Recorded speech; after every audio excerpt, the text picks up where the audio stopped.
Is a new product from Tata Motors exciting news? Well, the Nano most certainly was. But then on, every new product that Tata Motors brought in, it was marred with the perception of substandard quality, design and driver involvement. That, however, is about to change with this, the Zest. That's what Tata Motors tells us. And this is their new compact sedan.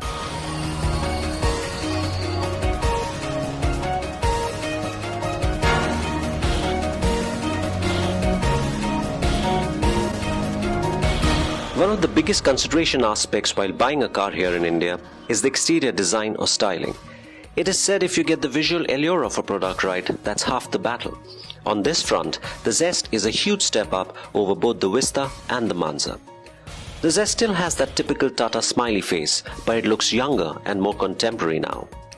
It has what Tata calls the humanity line, the line that runs along the bottom of the grille and connects the headlamps. The headlamps themselves look nicer now, and in this top-of-the-line version are projector type. The bumper with its large fog lamp housing and a reverse air dam design give the Zest an air of much-needed modernity.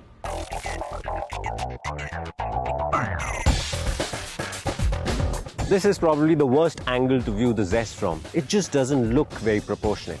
It's more like the Desire than the Amaze, so it's got a longer hood and a stubbier tail rather than being better balanced visually. But the new shoulder line and the new upswept character line at the bottom do help it give more road presence. And then it has the largest in class 15-inch wheels. Now we don't like the design very much, but it does help improve the car's stance on the road. At the rear you get LED tail lamps, a well-defined bumper and a boot lid with a thick chrome line dominating proceedings.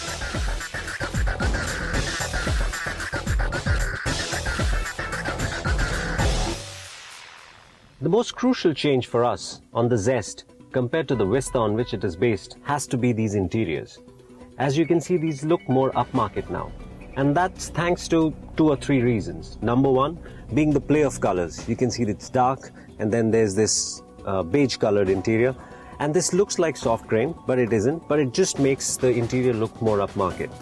Then you have gloss black, nice chrome outlines.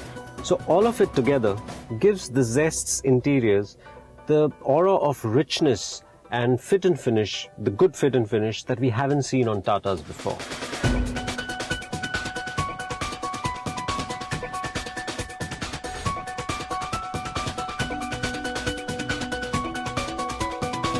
Moreover, the steering is small and nice to hold. The instrumentation is easy to read and things like light and wiper stalks and even the gear shifter fall easily to hand.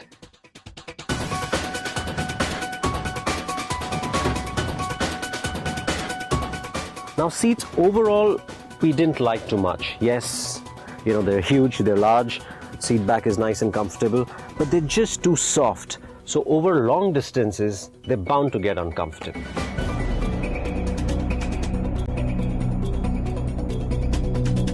The space though, as is true for any Tata product, is enough and more. You can see how much knee room I have. And that's just not it. There's enough headroom and the Zest is actually quite wide on the inside, so you can have 3 people sitting.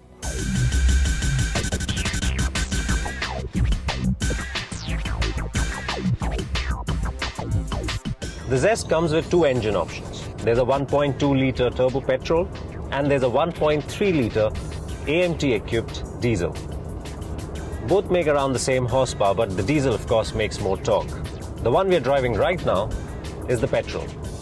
But now it might be a turbocharged petrol and all, but the focus clearly isn't on quick 0 to 100 times or a sensational top speed.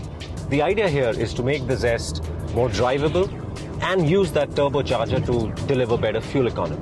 And choosing fuel economy and better drivability over outright performance for a car in this class, I think, is the sensible way to do it.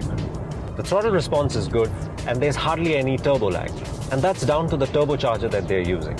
It uses a water-cooled light turbocharger with lighter vanes, so it takes lesser time to spin up and therefore the lag is minimal. And this is in the city mode.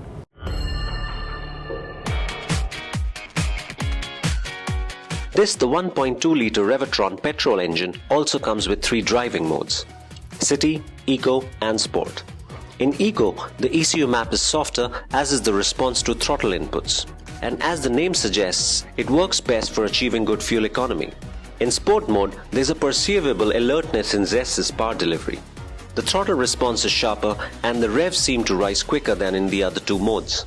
Our only issue with the Sport mode is the inconsistent delivery of power.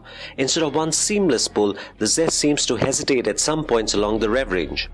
It's probably a calibration issue, which we expect will be sorted before the Zest goes on sale.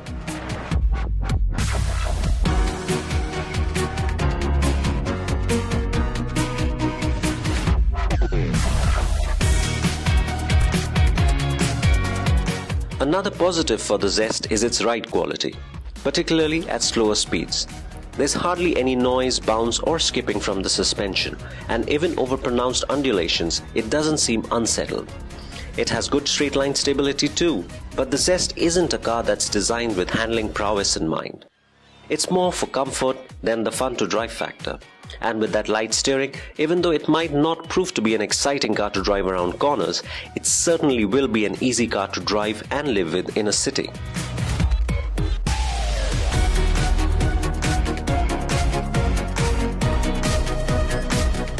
So what do we think about the new Tata Zest then? It is one of the better Tata cars we have driven in a long time. That it is based on the Vista platform means it still has a few compromises. So it isn't perfect. What does work in the Zest's favor is its interior, its ride quality and its spacious insides. It scores well on equipment too, and it is in fact an easy car to drive. Now what remains to be seen is the price. But knowing Tata and the sort of competition it is dealing with, expect cutthroat pricing, probably even lower than the well-priced Hyundai Accent. And if Tata can do that, the Zest certainly has a very good chance to succeed.